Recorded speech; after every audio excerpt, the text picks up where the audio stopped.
Script side కానీ నువ్వు ఇలా చేయాలి, విజువలైజేషన్ పెద్దగా ఉండాలి, ఆడియన్స్ వాళ్ళు పెడుతున్న టైంకి వాళ్ళు పెడుతున్న డబ్బులకి నువ్వు వాల్యూ ఫర్ మనీ చేయాలి. సో థింక్ బిగ్, అది make it a cinematic experience. కానీ మనకు కొంచెం స్పేస్ ఉండాలి కదా భయ్య. సో దానికి లక్కీగా మన కిషోర్ ఫిక్షన్ సిటీ అవ్వటం, సో మాకు ఆ లీనియన్స్ ఉండింది. We could create what ever we felt like. ఒక న్యూ ఏజ్ సినిమా చూసినట్టు డెఫినెట్ గా ఫీలింగ్ అయితే వస్తుంది బ్రో ఈ సినిమా. అండ్ నేను ట్రైలర్ చూసాను యాక్చువల్లీ, ఇందాక నాకు షోడ్ మీద ట్రైలర్. మీకు 2 hours 10 minutes సినిమా మీకు 2 minutes ఎంత ఇంట్రెస్టింగ్ అనిపించిందో, మీకు ఎక్కడ డివైడ్ అవ్వలేదో, ఒక ఎడ్జ్ ఆఫ్ సీట్ థ్రిల్లర్ లా ఉంటది. 2 hours 10 minutes సినిమా మీరు డివైడ్ అవ్వరు. ఈ ఏంటి ఎక్కడికి అయిపోద్ది ఇంటర్వెల్, సెకండ్ హాఫ్ అయిపోద్ది. బ్రో మీరు చెప్పండి మీ పారానార్మల్ ఎక్స్పీరియన్స్. ఎక్కడ ఎక్స్పీరియన్స్ చేయలేదా అసలు దయ్యం గురించి కానీ, దయ్యం సినిమాలు కానీ? చుట్టుపక్కల వెళ్ళేవాడు కాదు నేను కూడా, కానీ మన అలా కాదు. కానీ సినిమాలో వీళ్ళు కనీసం నువ్వు ఆ ధైర్యంగానే చేసావు. అక్కడ నాకు స్పష్టం అక్కడ కనిపిస్తే వెళ్ళిపోతాయి. వీళ్ళు ఒరిజినల్ లొకేషన్ తీసుకెళ్లారు, దాని బయట సెట్ వేసారు. కానీ ఆ బిల్డింగ్ చాలా బాగుంది. అది ఎందుకు ఇది ఖాళీగా ఉంది వాడట్లేదు, నేను హైపర్ అయితే కూర్చొని మాడుకుంటా ఉన్నాం.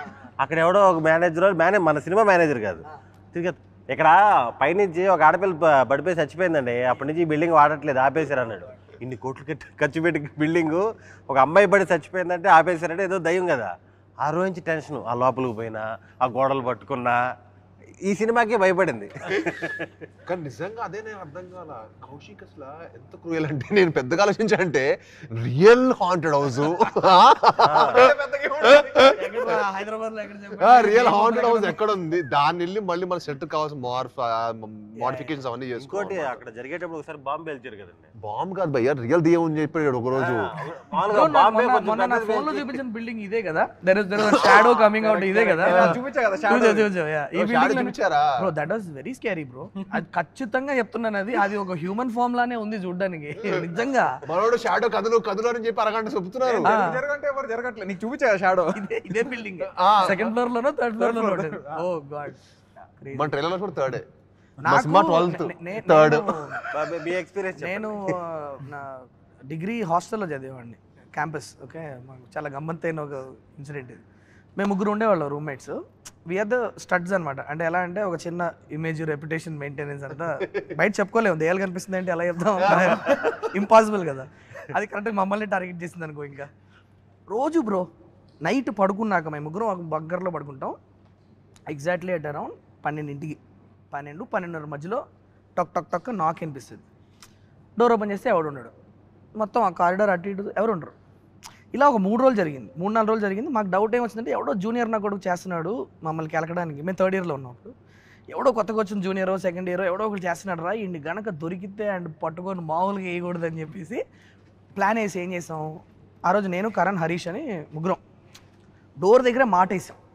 తెలుసురా ఖచ్చితంగా 12 నుంచి 12:30 మధ్యలో డోర్ నాకు వినిపిస్తుంది, మనం ఈసారి ఉతుకుతున్నాం ఏంటి అని చెప్పేసి కరెక్ట్గా డోర్ దగ్గర నిల్చొని ఉన్నాం. ఎగ్జాక్ట్లీ అట్ అరౌండ్ 12:25 సంథింగ్ టక్ టక్ టక్ అని డోర్ వినిపించింది. 3వ నాకు కంప్లీట్ కూడా అవ్వలేదు బ్రో. అంతలోపు డోర్ ఓపెన్ చేసేసి, కారిడార్ ఎలా ఉంటుంది, left go long corridor, left go long corridor, right go long corridor, టెరెస్కి వెళ్ళడానికి ఒకటి ఉంటుంది. తప్ప నేను రైట్కి పరిగెత్తాను, కరణ్ గారు లెఫ్ట్కి పరిగెత్తాడు, హరీష్ గారు పైకి వెళ్ళాడు. ఓకే, చీకటి మొత్తం, నైట్ అరౌండ్ 12:30, లైట్లు లేవు, ఏం లేవు. మేము ఆ ఊపులో వెళ్ళిపోయాం, అడ్రినలిన్ రష్లో వెళ్ళిపోయాము. ఎవడూ లేడు. ఇప్పుడు ముగ్గురు మూడు ప్లేసెస్లో ఉన్నాం కదా. బావా ఎవరిని ఉన్నారా అని పైనుంచి ఒకడు, ఇక్కడ ఎవరు లేరు రా రే ఎదరు మీ కోయి నయ్యే అన్నాడు.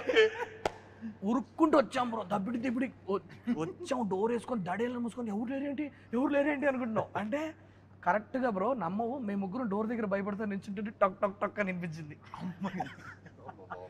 డోర్ క్లోజ్, ముగ్గురం బంకర్ నుంచి బెడ్లు కింద లాక్కొని ముగ్గురం బెడ్షీట్ లెవెల్ పడుకొని పొద్దున్నే లేచి చెప్పుకోవడానికి లేదు ఎవరికి.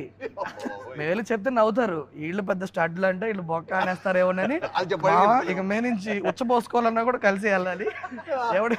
వాళ్ళేమో ఒకటి షుగర్ నాకు వాడికి ఎప్పుడు వస్తూ ఉంటుంది. ఆ రాత్రిపూట 1 గంటకి లేపి అరే నేను వెళ్ళాలి అంటాడు. వెళ్ళరా, ముగ్గురం కలిసి వెళ్ళాలి. ఆడ పోస్తా ఉంటే బయట నుంచి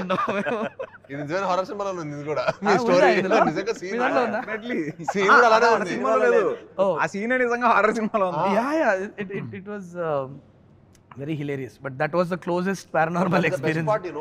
అందుకే నేను హారర్ మనోడు థ్రిల్లర్ చేద్దాం అంటున్నా, బట్ థ్రిల్లర్ లో హారర్ ఆడేసరికి ఎందుకు హ్యాపీనెస్ వచ్చిందంటే నిజంగా భయం కూడా ఒక్కళ్ళు చూడలేము.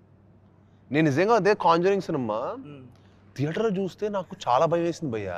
అంటే ఏంటి ఎందుకు వచ్చాను థియేటర్ కనిపించింది. అదే కాంజరింగ్ మళ్ళీ టీవీలో చూసా. ఓకేనా మీరు?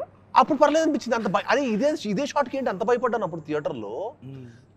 10 మంది భయపడుతుంటే మనం భయపడతాం భయ్య. అంటే ఊ అని అంటారు, వాళ్ళు కూడా సౌండ్లు వేస్తారు, ఇలా ఆ వైబ్రేషన్ డిఫరెంట్. భయం వేసినప్పుడు అన్నిటికంటే కామన్ గా చేసేది ఏంటంటే వెకిలిగా అరుస్తాం థియేటర్ లో.